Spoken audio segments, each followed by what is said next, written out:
convenció a Hitler sobre la inutilidad de ataques aéreos como este. Los días de los paracaidistas habían terminado. Los alemanes dependían excesivamente del factor sorpresa. Esta táctica fue abandonada inmediatamente. 3 años después del inicio de la contienda, los aliados hicieron uso de los paracaidistas para atacar. Uno de los aspectos más sorprendentes de la invasión alemana fue el control alemán del aire. Eran capaces de moverse a velocidades inauditas, muy rápidas, sobre terrenos montañosos de Yugoslavia y de Grecia. Particularmente, usaron la fuerza aérea en primer lugar para capturar la conexión del canal Kuren y así asegurar la isla de Creta, en lo que se considera la mayor operación aérea efectuada en la historia.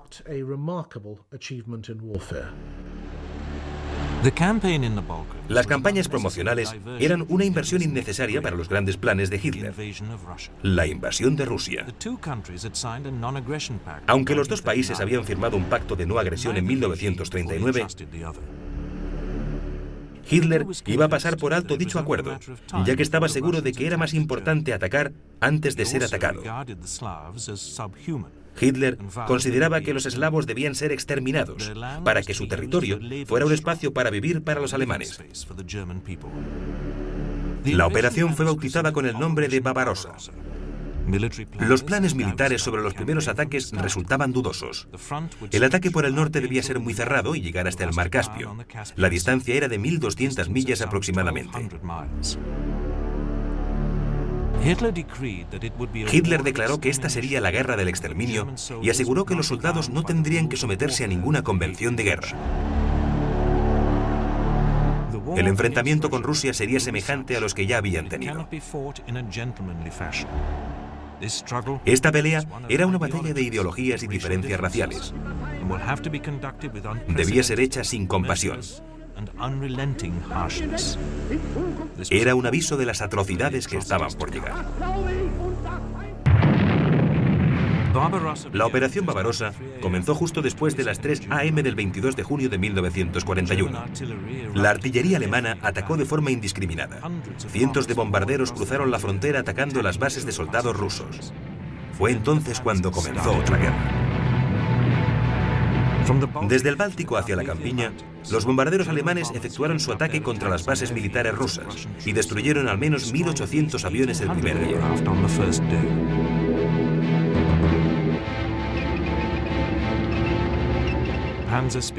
Los avances por tierra comenzaron y fueron tomados cientos de prisioneros. Stalin se negaba a creer lo que estaba ocurriendo.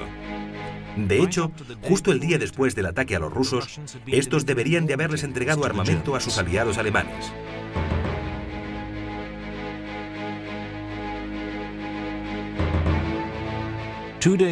Hitler llegó a su cuartel principal 2 días después del ataque. Se sintió pletórico al conocer el gran progreso que habían tenido. La invasión fue un acontecimiento y un éxito mayor de lo previsto. Sin embargo, esta situación de euforia retrasó la invasión, ya que muchos comandantes creyeron que no debía haber brecha alguna entre los primeros comandos de ataque y los que venían detrás.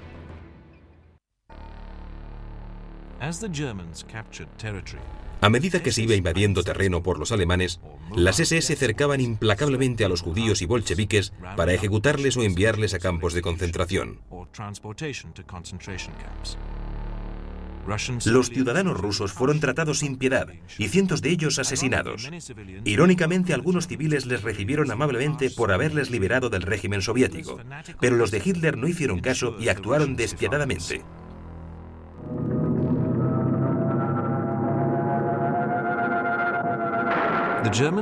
Los nazis intentaban atacar usando la táctica circular a los rusos, pero tras un contraataque de estos, más de 100.000 soldados rusos escaparon del cerrojo nazi. Más de 300.000 soldados rojos fueron capturados. Conforme iban avanzando en la invasión, pequeños grupos de soldados rusos fueron utilizados como parapeto del ejército ruso, lo que resultó preocupante para los alemanes.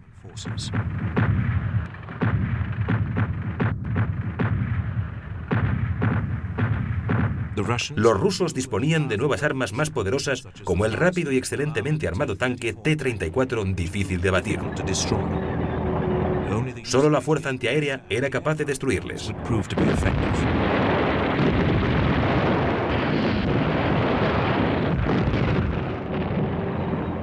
Las metas alemanas seguían sin lograrse, con lo que no detuvieron la invasión. Moscú ya estaba al alcance de los bombarderos de las SS. El 22 de julio comenzó el bombardeo de la ciudad.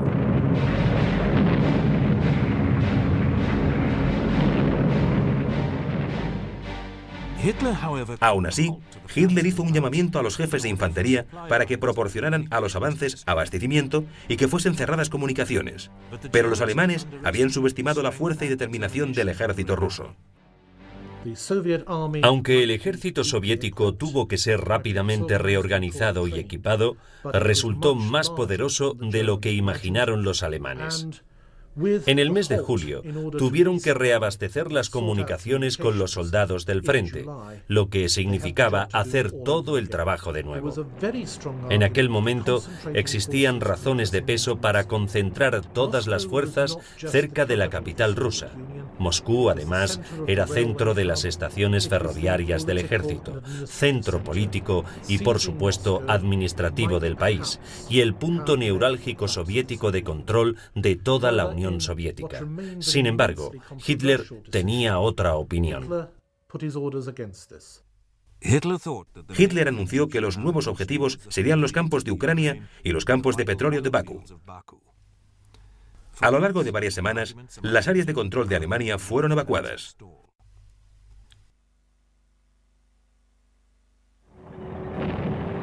Los soviéticos contraatacaron desde Leningrado y partieron con todas sus tropas hacia el norte el 8 de agosto. Su plan consistía en atacar a las tropas que se encontraban a las afueras de Leningrado y destruirlas. Durante el mes de septiembre, los alemanes movilizaron su artillería y comenzó un gran bombardeo. Tras una larga batalla, retomaron la ciudad y la volvieron a poner en pie tras un duro trabajo de más de 900 días.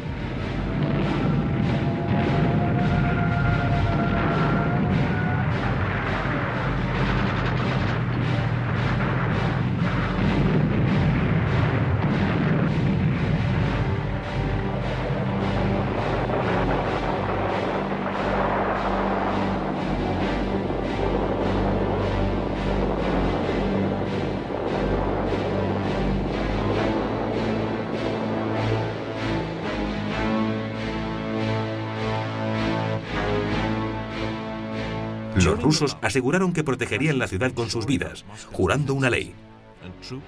Mientras, las tropas se reunían masivamente en la ciudad.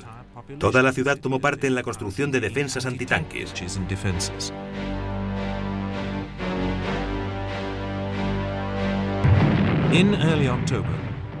A principios de octubre, los nazis realizaron el ataque final a Moscú.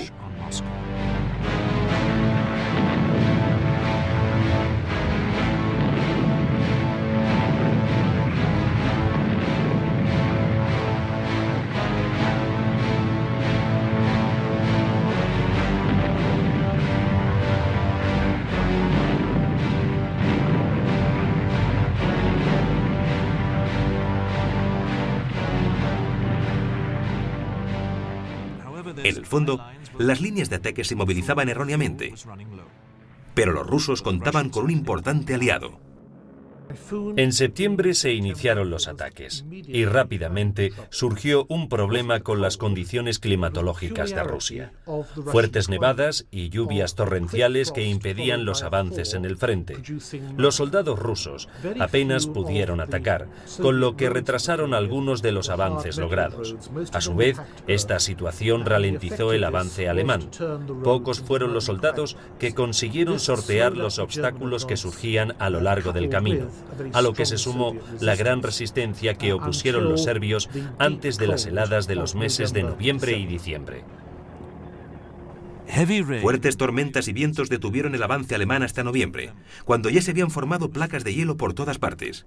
A pesar de las particularidades climáticas, los nazis deseaban hacer mayores avances.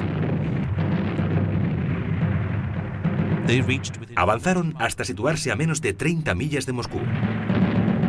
El clima era determinante.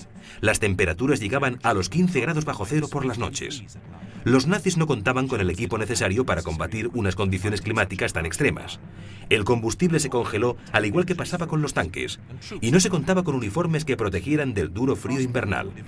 Rápidamente perdían más soldados que los rusos.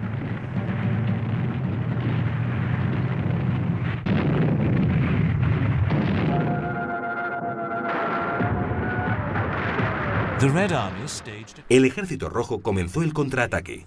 Estaban más bien equipados para combatir en temperaturas extremas y los tanques eran capaces de moverse a esa temperatura.